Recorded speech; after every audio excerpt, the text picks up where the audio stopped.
Halo anak-anak semuanya, berjumpa kembali bersama Miss Nari. Hari ini kita akan melanjutkan pembelajaran kita pada tema 8, lingkungan sahabat kita, subtema 3, usaha pelestarian lingkungan, muatan pembelajaran ilmu pengetahuan alam, kelas 5.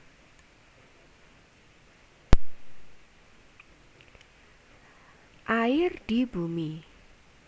Nah, anak-anak, 97% air yang menutupi bumi adalah air laut.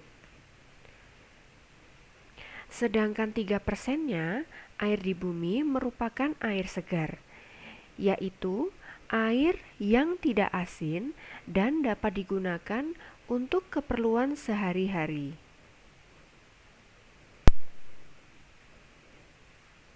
Tiga komponen air bersih.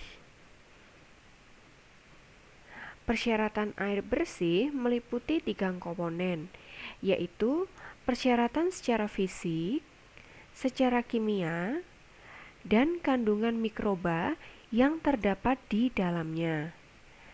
Nah, yang pertama, syarat secara fisik, yaitu tidak berwarna apapun, tidak berasa apapun, tidak berbau apapun, suhunya antara 10 derajat sampai 25 derajat Celcius, dan tidak meninggalkan endapan. Lalu syarat yang kedua, syarat kimiawi. Jadi, tidak mengandung bahan kimiawi yang mengandung racun, tidak mengandung zat-zat kimiawi yang berlebihan, cukup yodium, pH atau derajat keasamannya antara 6,5 sampai 9,2. Lalu, syarat mikrobiologi, tidak mengandung kuman-kuman penyakit seperti disentri, tipes, dan kolera. Nah, persyaratan air bersih berdasarkan kuantitas dan kualitas menurut Kementerian Kesehatan Republik Indonesia. Yang pertama, aman dan higienis.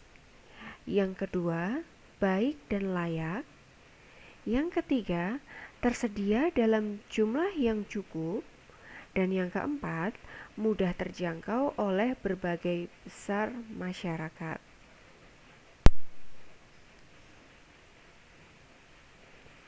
Sumber air.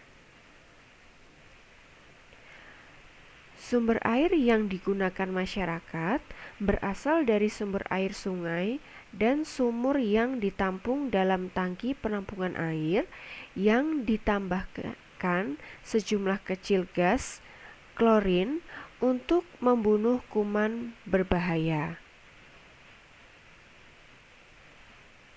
Selanjutnya, air dipompa melalui pipa bawah tanah menuju ke rumah-rumah penduduk. Air inilah yang digunakan untuk keperluan sehari-hari masyarakat.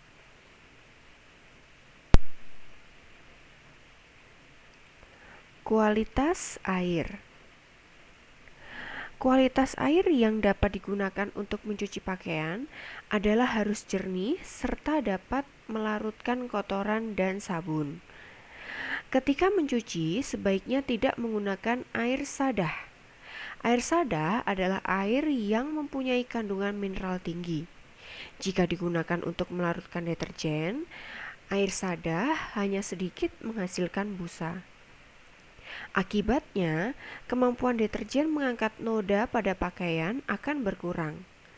Mencuci pakaian dengan air sadah juga akan mengakibatkan pakaian menjadi kusam.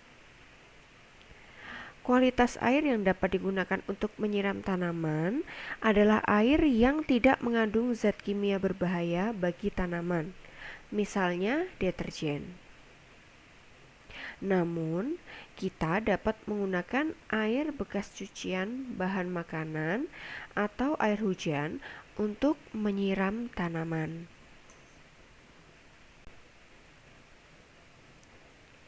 Akibat dan solusi berkurangnya air. Akibat berkurangnya cadangan air tanah, antara lain mengakibatkan banyak mata air kering.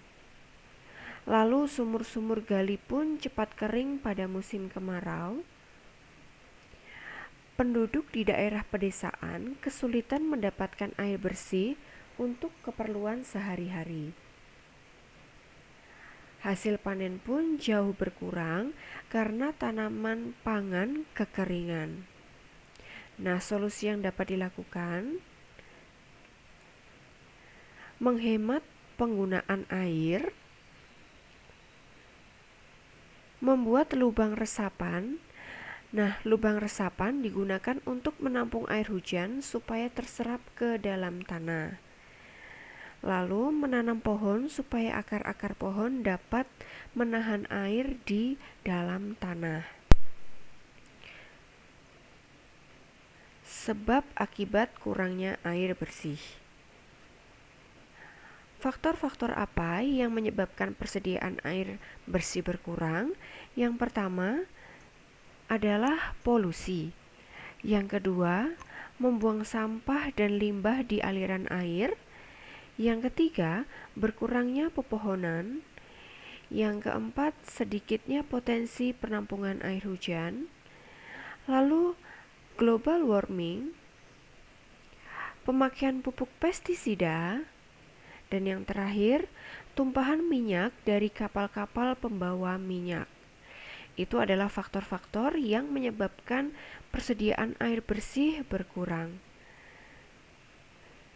Nah, akibat kekurangan air bersih antara lain kebutuhan manusia akan air bersih tidak tercukupi, hasil panen berkurang, dan banyak hewan mati karena tidak adanya air. Nah, tugas anak-anak: ceritakan usaha yang sudah anak-anak lakukan untuk menghemat air. Baik anak-anak, demikian pembelajaran kita hari ini. Terima kasih.